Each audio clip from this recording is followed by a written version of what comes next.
¿Cómo estáis? Muy buenas tardes, noches desde aquí, desde España. Un fuerte abrazo. Daniel, ¿qué es Milei en la mirada a la distancia? Lo que estábamos conversando recién de esta sorpresa, curiosidad y conocimiento que se tiene de él?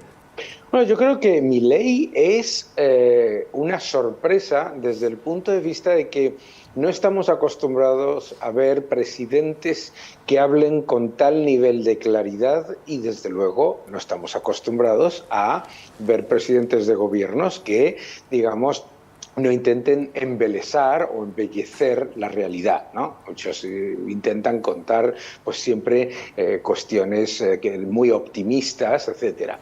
Entonces, eso está generando un gran cambio en la percepción de lo que es la presidencia de Milei. Primero, obviamente, fue a nivel europeo y a nivel global una sorpresa por las formas con las que Milei se expresa.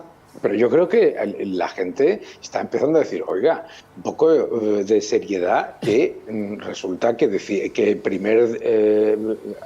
primer mes con superávit fiscal en 12 años, que la inflación está bajando, que están empezando a verse resultados y que esto es más que una promesa o más que como decías, un espectáculo, ¿no? Y claramente, pues, la periodista, perdone que no he tomado su nombre. Florencia.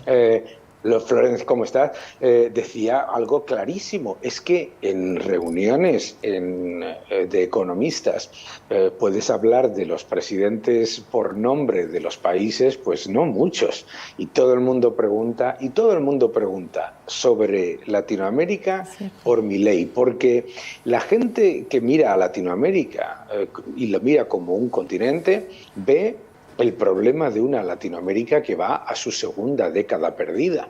Entonces, cuando ve que hay una oportunidad en que una gran economía como es Argentina, que tiene un potencial gigantesco, pues tenga resultados positivos que todos queremos que tenga, pues obviamente se valora mucho esa promesa, ¿no? De momento, obviamente, también con mucha atención, porque falta mucho por hacer. Claro, se empieza a ver la luz al final del túnel, pero es que la herencia es de cuidado, ¿no? Como se dice por aquí. Hay aquí un debate entre los economistas, por supuesto, y los de la oposición. Las críticas que se hacen es que este ajuste draconiano, fortísimo, anunciado, pero pocas veces creído de que iba a ser de tal magnitud. Sí, recién estábamos conversando el precio de la energía, el precio del combustible. Los precios en Argentina realmente se han ido por las nubes en comparación con los ingresos. Hay quienes dicen, esto ya en el mundo no hay. Este tipo de ajustadores no hay en el mundo. Es por eso que el Fondo Monetario Internacional lo está corriendo por izquierda a Milei. Hay crónicas también que plantean críticas del propio fondo. Le piden sustentabilidad, que se ocupe de lo social. ¿Qué mirada tiene sobre eso?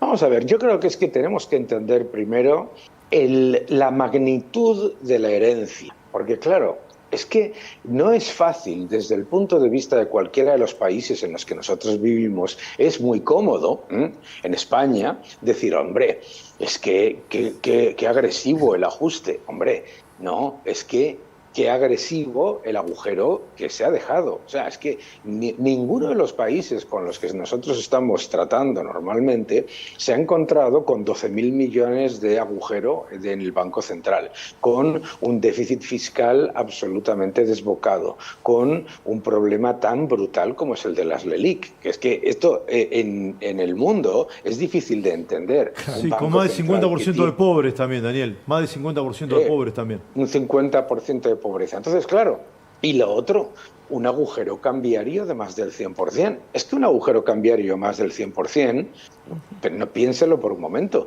cuando Grecia entró en el euro y se hablaba de que Grecia había hecho alguna trampa con sus datos fiscales, etcétera, el agujero no llegaba a un 5%. Entonces yo creo que es importante... La brecha, sería la brecha. Sí, pero acá llegó a ser el 300%, ¿no, Flor? Sí. La brecha sí superó, llegó casi al 300%, 200 largo, claro. Llegó poco la brecha, ¿no? Claro, entonces dicen, ¿cómo suben los precios? Y dicen, no, si los precios no suben. Lo que pasa... Pierde el poder adquisitivo la moneda. Lo que siempre me pasa cuando yo voy a visitar a mi querida Argentina es que no, los precios no suben. Lo que pasa es que el peso se desploma. No vale nada. Claro, y yo creo que lo que tiene que pasar ahora, esto es lo más importante, porque ahora mismo estamos hablando de medidas importantes, de ajustes importantes, etcétera, y todo esto tiene un valor. Pero hay que empezar a reconocer el gran problema monetario que tiene Argentina y la realidad de Argentina, que es un país que tiene que dolarizar lo antes posible para cortar esa gangrena. Y los ajustes graduales no funcionan. Pero tiene que dolarizar ¿cómo? Perdón, Pablo, tiene que dolarizar ¿cómo? ¿A la Salvador? ¿A la Ecuador? ¿Cómo? ¿O con una libre competencia de monedas? Bueno, no, es que se puede hacer perfectamente una dolarización. Primero, el Banco Central ya tiene reservas brutas de más de 20.000 millones. Esto es importante. Es importante porque el Banco Central ya no está en la misma posición que estaba antes. Segundo, hay que levantar el cepo, por supuesto. El cepo cambiario es una locura. Pero tercero, también es importante que el peso puede funcionar para el cambio chico, como pasa en El Salvador, y que se mantenga dolarizada la economía en la parte grande por la sencilla razón de que es reflejar la realidad de la economía argentina. No le tenemos que explicar a ninguna de las personas que nos está viendo que las grandes transacciones o las grandes decisiones de inversión de los ciudadanos argentinos y de su ahorro se hacen en dólares. Pero eso sería como un bimonetarismo en el fondo, una competencia de monedas, no una dolarización al 100%. No, el peso seguiría existiendo para las transacciones pequeñas. Claro, eso simplemente es por una razón más operativa que otra cosa.